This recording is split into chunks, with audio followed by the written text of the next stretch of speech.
अस्थाई। अब रासायनिक परिवर्तन के क्या उदाहरण है? दूध से दही का जमना। जब दूध से दही जम जाता है, दूध से दही बनता है, तो कैसा परिवर्तन है? रासायनिक। क्योंकि दूध के गुण कुछ और है, और जब वो दही बन जाता है तो दही के गुण धर्म अलग होता है उससे, है ना? और क्या हम लोग वापस दही से दूध बना सकते हैं? नहीं बना सकते हैं। ये अस्थायी परिवर्तन है। दूध से दही बनना, दूध का फटना, कैसा परिवर्तन है? रासायनिक परिवर्तन। मोमबत्ती का जलना या किसी भी प्रकार का, जब हम लोग खाना बनाते हैं तो हमारा गैस होता है ना, गैस जलता है। वो खाली सिलेंडर में कौन सा गैस होता है? एलपीजी गैस होता है।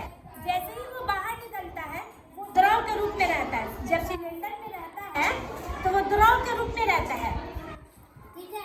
जैसे वो बाहर निकलता है तो वो गैस में परिवर्तित होता है और जलता है, ठीक है? कोई भी ईंधन जब जलता है, जैसे गोईठा हो गया हमारा, हम लोग खाना बनाते हैं ना घर में, लकड़ी जलाते हैं और क्या जलाते हैं?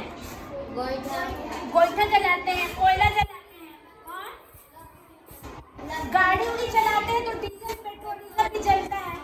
ये सब का जलने से क्या होता है? नए पदार्थ बनते हैं ना। एक तो ऊष्मा उत्पन्न होता है, फिर गैस कार्बन डाइऑक्साइड गैस उत्पन्न होता है। ये कैसा परिवर्तन हुआ? रासायनिक परिवर्तन। परिवर्तन तुम लोग हमेशा देखी होगी, सारी लड़कियां देखी होगी ना, जैसे लोहे का कोई सामान हमारे घर में है, जैसे क्या सब्जी काटते हैं हम लोग तो पासुल है, चाकू है ना? रोटी बनाने वाला तवा है, खिड़की दरवाजे हैं। अगर कहीं भी खुले में हम लोग छोड़ देते हैं तो कुछ समय के बाद उस पर क्या बन जाता है? जल जाता है। देखो हम लोग दिखाने के लिए हम लोग को लाए यहाँ पे, क्या है ये? लोहे से बना हुआ हमारा पासुल। इसको हंसुआ भी तो कहते हैं, है ना? क्या इसको नहीं बोलते हैं? देखो इसमें जंग लगा है ना, हम लोग इसको जंग को निकाल ये कपड़ का निकाल रहे हैं। देखो कुछ लड़की तरह के देख सकते हो। देखो ये क्या है? जंग है, ठीक है ना? ये जो जंग है ना, ये बिल्कुल लोहे से बिल्कुल अलग चीज है, ठीक है? लोहा क्या होता है? फेरस। और ये क्या है? Ferrous hydroxide. देखो हम लोग इसका समीकरण समझते हैं। जब लोहा को हम लोग छोड़ देते हैं, लोहा का सूत्र क्या होता है बताओ? ऑक्सीजन का विक्रिया करता है नमी को उपस्थिति में, क्या बनता है? क्या बनता है बताओ? इसको बोलते हैं हम फेरस हाइड्रोक्साइड। क्या बोलते हैं? जंग का सूत्र क्या होता है? Ferrous hydroxide. जंग को हम लोग क्या बोलते हैं? उसका रासायनिक नाम क्या हुआ? फेरस हाइड्रोक्साइड, ठीक है? और ये बना किससे है?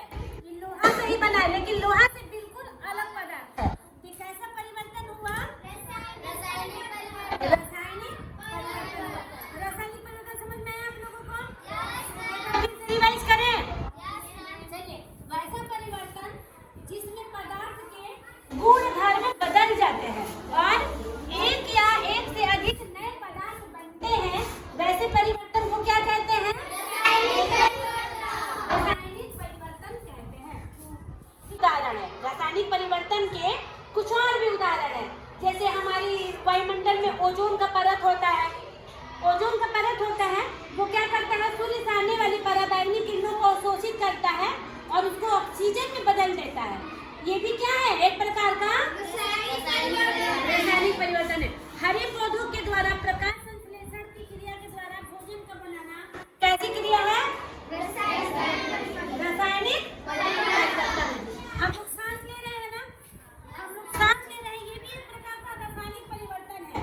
हम लोग खाना खाते हैं, भोजन का पाचन होता है, वो भी एक प्रकार का अच्छा तुम खाने लगे अपने घर में भी रहती होगी। जब भोजन हमारा बासी हो जाता है, हम लोग जब खाना को छोड़ देते हैं, सुबह से शाम हो जाता है,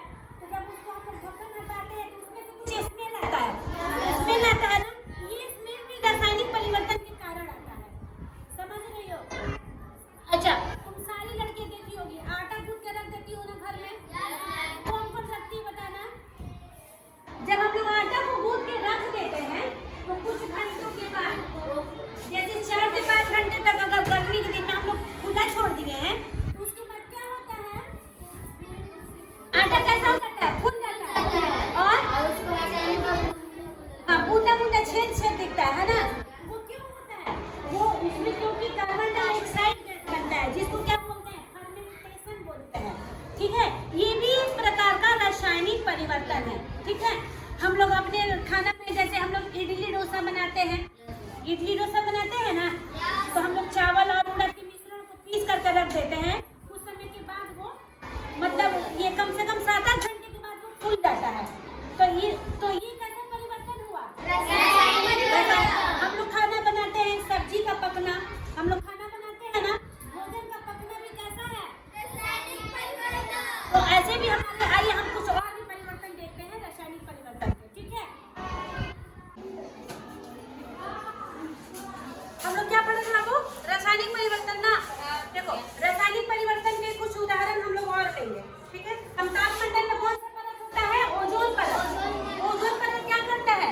सूर्य से आने वाली खतरनाक पराबैंगनी विकिरणों को अवशोषित कर लेता है और ऑक्सीजन में उसको परिवर्तित कर देता है। यहाँ पे देखो, ये क्षोभ मंडल के बाद समताप मंडल, उसके बाद फिर ये ओजोन मंडल है ना। ये वास्तव में एक ओजोन का परत है। ठीक है, ये क्या करता है? ये हमारे पृथ्वी के लिए समझो कि छतरी का काम करता है। सूर्य से जब किरणें आती है तो उसमें पराबैंगनी विकिरण होता है। ठीक है, जो कि हमारे लिए बहुत खतरनाक होता है। ठीक है, अगर पराबैंगनी विकिरणों को अगर नहीं रोका जाए, अगर वो पृथ्वी तक पहुंच जाए, तो हमारी पृथ्वी का तापमान इतना ज्यादा बढ़ जाएगा कि इस पर जीवन मुश्किल हो जाएगा। ठीक है, और यहाँ देखो, ये ओजोन मंडल है। ये क्या करता है? ओजोन का परत ये सूर्य से आने वाली पराबैंगनी किरणों को अवशोषित कर लेता है और उसको वापस से ऑक्सीजन में बदल देता है।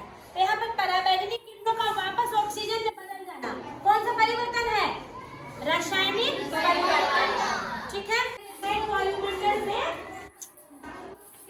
अब्जॉर्ब करते हैं, अवशोषित करते हैं।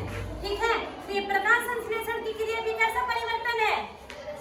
रासायनिक परिवर्तन है, क्योंकि इसमें भी एक नया पदार्थ बनता है। नया पदार्थ बनाना कैसा परिवर्तन है? रासायनिक परिवर्तन। ओजोन के द्वारा पराबैंगनी किरण को अवशोषित करके वापस से ऑक्सीजन में परिवर्तित कर देना कौन सा परिवर्तन? देखो क्या हो रहा है, दिख रहा है? क्या हो रहा है बताओ? पटाखा फूट रहा। पटाखा फूट रहा तो क्या क्या होता है? बहुत तेज धमाका होता है, ध्वनि उत्पन्न होता है ना? और ध्वनि उत्पन्न होता है, और क्या होता है? रंग बिरंगा प्रकाश निकलता है, उष्मा निकलता है और बहुत सारी और रुचिकर गैसें निकलती है, जो हमारे पर्यावरण को क्या करती है? प्रदूषित करती है। तो पटाखा फोड़ते हैं तो जब ये रंग बिरंगे लाइट का निकलना, ध्वनि का उत्पन्न होना, ये कैसा परिवर्तन हुआ? ये भी रासायनिक परिवर्तन का उदाहरण है। सदर से एक और उदाहरण हम लोग देखते हैं। हमारे जीवन में उदासीनीकरण, जब हम लोग अम्ल, क्षार और लवण पढ़ रहे थे, तो अम्ल और क्षार के बीच हमने अभिक्रिया करवाया था।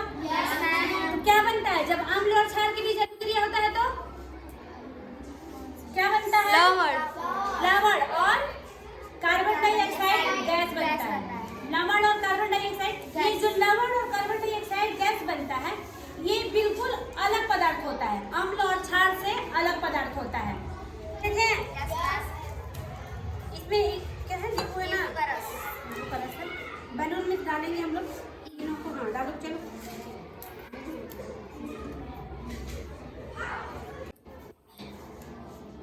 हाँ डालो नहीं गिरा। हो गया? हम लोग पढ़े थे ना तैयार खुशी, जब अम्ल, क्षारक और लवण पढ़ रहे थे तो हम लोग कर रहे थे नींबू का रस और इसमें प्रतिक्रिया। उस समय तो हम लोग उदासीनीकरण पढ़ रहे थे, लेकिन आज हम लोग क्या पढ़ेंगे? रासायनिक परिवर्तन। यहाँ तो 6 रेसिपी बैलून में फूल रहा है। इसमें बुलबुला दिख रहा है, ये बुलबुला उठ रहा है। ये क्या है वास्तव में? कार्बन डाइऑक्साइड गैस के चलते ये बुलबुला उठ रहा है। ठीक है, और ये जो हमारा पदार्थ तैयार हुआ है, इसको हम लोग क्या बोलते हैं?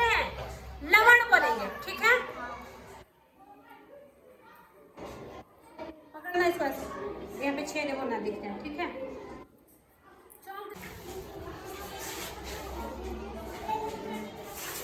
सिले रही हो ना? Yes ma'am. ये होता है हमारा सोडियम साइट्रेट। क्या है?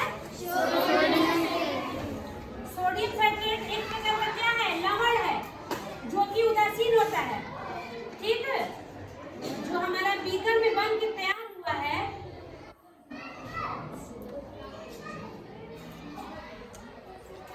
जो इसमें हमारा बन के तैयार हुआ है, नींबू का रस और मिल्क ऑफ मैग्नीशिया यानी अम्ल और क्षार के बीच में जब अभिक्रिया हुआ तो ये हमारा लवण बना है। इस लवण का क्या नाम है? सोडियम साइट्रेट, ठीक है। और ये जो लवण होता है ये उदासीन है, ये बना तो है अम्ल और क्षार दोनों के मिलने से, लेकिन ये इसमें न तो अम्ल का गुण है और न ही इसमें क्षार का गुण है, ये बिल्कुल अलग चीज है, ठीक है।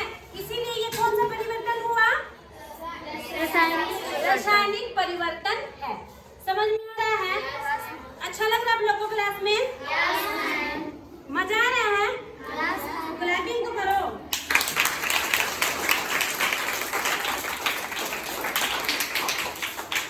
तो हम लोग अभी क्या पढ़े? इस पार्ट में हम लोग क्या पढ़े? भौतिक। पार्ट का नाम क्या था? भौतिक और रासायनिक परिवर्तन। फिर से बोलना। क्या जाने भौतिक परिवर्तन किसे कहते हैं? भौतिक परिवर्तन के उदाहरण और हमने प्रयोग करके भी देखा। उसके बाद क्या पढ़े हम लोग? रासायनिक परिवर्तन पढ़े और रासायनिक परिवर्तन के उदाहरण। कैसा लगा क्लास आप लोगों को? बहुत अच्छा। सीखने को मिला कुछ? ठीक है। अब आप लोग ये सारी जो चीजें गतिविधियां जो कराई गई हैं, अब आप लोग खुद स्वयं करेंगे और सीखेंगे, और जहाँ कुछ लगे कि कुछ हमारी आवश्यकता है या हमसे पूछने की आवश्यकता है तो आप लोग हमसे पूछेंगे, ठीक है। और अपने दैनिक जीवन से और भी उदाहरण आप लोग बताएंगे, ठीक है।